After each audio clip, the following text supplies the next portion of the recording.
saja kita mulai dari nomor 1. Berikut adalah karakteristik anak usia SD dari segi mental, kecuali. Ingat, kata kuncinya berarti mental. Oke, pilihannya adalah mulai memahami beberapa konsep abstrak. Oke. B. Dapat menciptakan bentuk benda dengan menggunakan alat. C. Menampilkan sifat ingin tahu. D. Menunjukkan tenggang rasa dan penghargaan terhadap teman. Perhatikan, kalau dalam segi mental itu yang jelas salah adalah yang D. Kenapa? Yang namanya menunjukkan tenggang rasa, penghargaan, menghargai, sedih, senang itu masuknya adalah segi emosional. Jadi kalau mental salah. Di sini kelihatan ya, kalau yang menghargai, tenggang rasa, toleransi itu adalah emosional bukan mental. Jadi jawaban nomor 1 adalah D. Oke, sebelum kita lanjut ke nomor 2, ini dia rangkuman perbedaan segi emosional dan segi mental. Kita lihat, di segi emosional itu ada menunjukkan rasa tidak suka, menunjukkan penghargaan, empati, itu pokoknya semuanya kaitannya dengan emosi anak tersebut. Itu kalau dilihat dari segi emosional. Sedangkan untuk segi mental adalah, untuk mental sendiri berarti si anak itu sudah mempunyai mental yang kuat, jadi dewasa gitu. Contohnya di sini memahami konsep abstrak, ada juga menghubungkan suatu objek yang bersifat abstrak, menunjukkan kreativitasannya, atau ada lagi yang sifat ingin tahu atau memecahkan masalah. Jadi yang namanya mental itu kaitannya bukan dengan emosi, tapi kesiapan anak dalam menghadapi sesuatu, itu mental. Jadi gitu perbedaan antara mental dan emosional. Teman-teman bisa di-post dan kalian baca sendiri perbedaan atau beberapa contoh segi emosional dan segi mental. Oke, berikutnya adalah nomor 2. Memiliki kemampuan dalam memakailah dengan rapi adalah karakteristik anak usia SD dari segi A. Sosial, B. Mental, C. Psikomotorik, atau D. Emosional. Kata kuncinya adalah memakai seragam sekolah dengan rapi. Nah, kalau anak itu melakukan sesuatu, ini kan memakai seragam sekolah, berarti masuknya adalah psikomotorik. Jadi semua yang anak lakukan, kegiatan-kegiatan yang menunjukkan anak itu aktif, masuknya adalah psikomotorik. Dan ini rangkumannya. Jadi segi psikomotorik itu menunjukkan kemampuan beraktivitas pada anak. Mau memakai pakaian, menunjukkan kebersihan, berkegiatan, kemampuan melakukan koordinasi dan keseimbangan badan, seperti itu. Jadi yang kaitannya dengan aktivitas masuknya adalah segi psikomotorik. Berikutnya adalah peran guru. Pertanyaan nomor 3, guru hendaknya menjadi pencetus ide-ide kemajuan dalam pendidikan dan pengajaran. Merupakan peran guru sebagai A. Informator, B. Inspirator, C. Motivator, dan D. Inisiator. Kata kuncinya adalah pencetus ide-ide. Kira-kira kalau orang yang mencetuskan ide berarti sebagai apa? Jawabannya adalah D. Inisiator. Jadi guru itu harus punya inisiatif atau punya ide-ide yang kreatif. Itu adalah inisiator. Sedangkan informator itu apa sih? Dari kata kuncinya adalah informator, pemberi informasi. Guru itu selalu senantiasa memberi informasi atau pengetahuan yang dia miliki, sharing informasi. Berikutnya inspirator, berarti guru akan dijadikan inspirasi oleh anak didiknya. Bagaimana guru mengajar, guru yang pintar, guru yang bijaksana akan menjadi inspirasi untuk anak didiknya. Dan yang terakhir adalah motivator. Sebagai guru kita juga harus memberikan motivasi-motivasi agar anak semangat dalam belajar dan meraih cita-citanya. Itu dia perbedaan antara informator, inspirator, motivator, dan inisiator. Berikutnya nomor 4, kemampuan peserta didik untuk mempersepsikan dan menangkap perbedaan-perbedaan mood, tujuan, motivasi, dan perasaan-perasaan orang lain, termasuk dalam jenis kecerdasan A. Kecerdasan visual spasial, B. Kecerdasan interpersonal, C. Kecerdasan intrapersonal, D. Kecerdasan natural. kecerdasan peserta didik sudah pernah kita bahas. Jadi teman-teman bisa klik di link yang akan saya tulis di deskripsi atau link di atas ini. Dan dalam soal nomor 4 ini kata kuncinya adalah menangkap perbedaan mood, tujuan, dan motivasi. Jawabannya adalah kecerdasan B, kecerdasan interpersonal. Jadi nomor 4 jawabannya adalah B.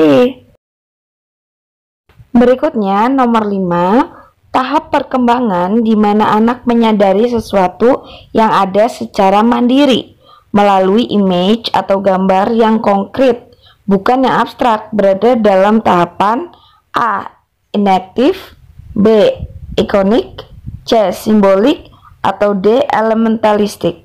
Jawabannya adalah B, ikonik. Kenapa? Jadi kata kuncinya di sini, anak itu secara mandiri menyadari sesuatu yang ada melalui image atau gambar yang konkret, bukan yang abstrak. Jawabannya adalah B. Nah, pengertian untuk pilihan lain contohnya adalah inaktif. Kita bahas satu-satu ya.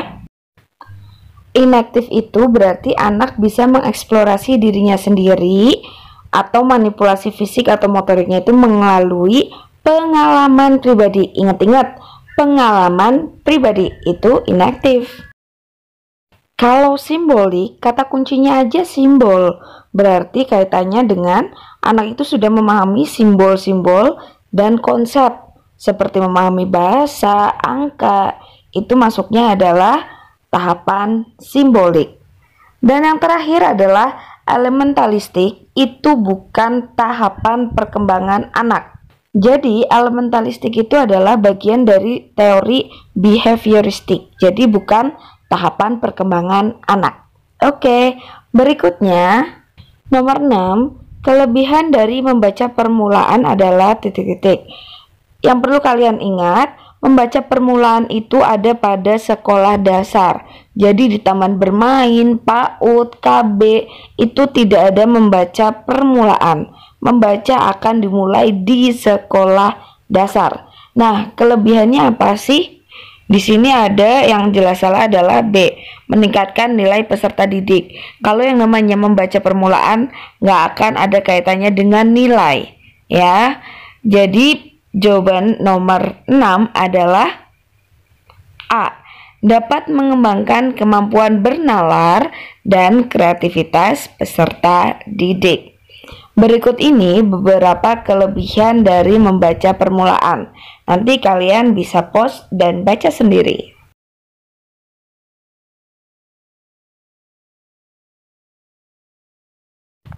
Berikutnya yang terakhir nomor 7, metode pembelajaran dengan cara memperlihatkan suatu proses atau cara kerja suatu benda yang berkaitan dengan bahan pelajaran tersebut.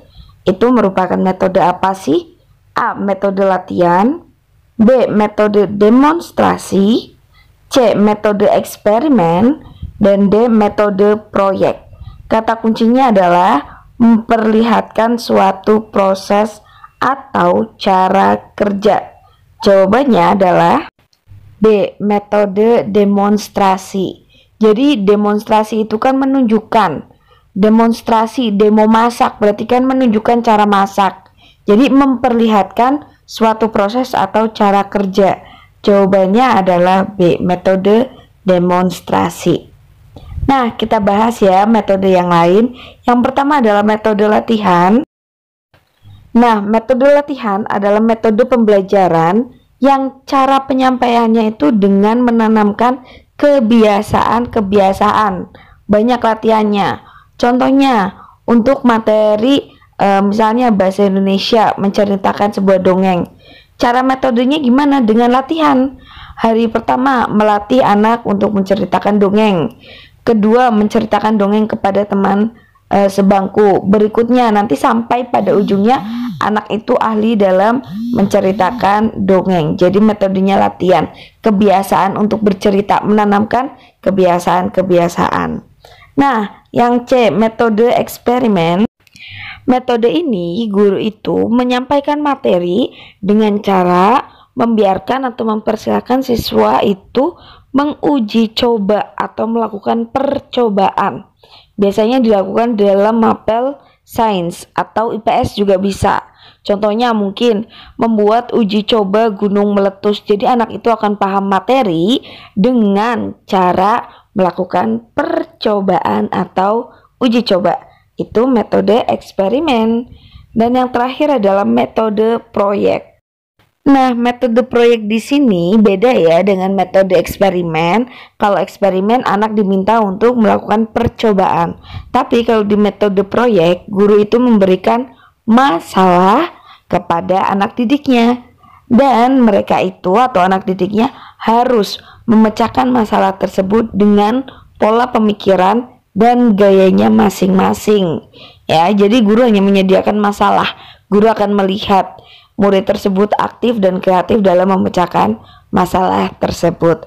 Itu dia metode proyek. Nah, itu dia tadi teman-teman pembahasan SKB untuk PGSD part 1. Nanti untuk part 2 sampai part 5 ditunggu setelah video ini launching. Oke, thank you for watching. Don't forget to subscribe and like this channel. See you. Wassalamualaikum warahmatullahi wabarakatuh.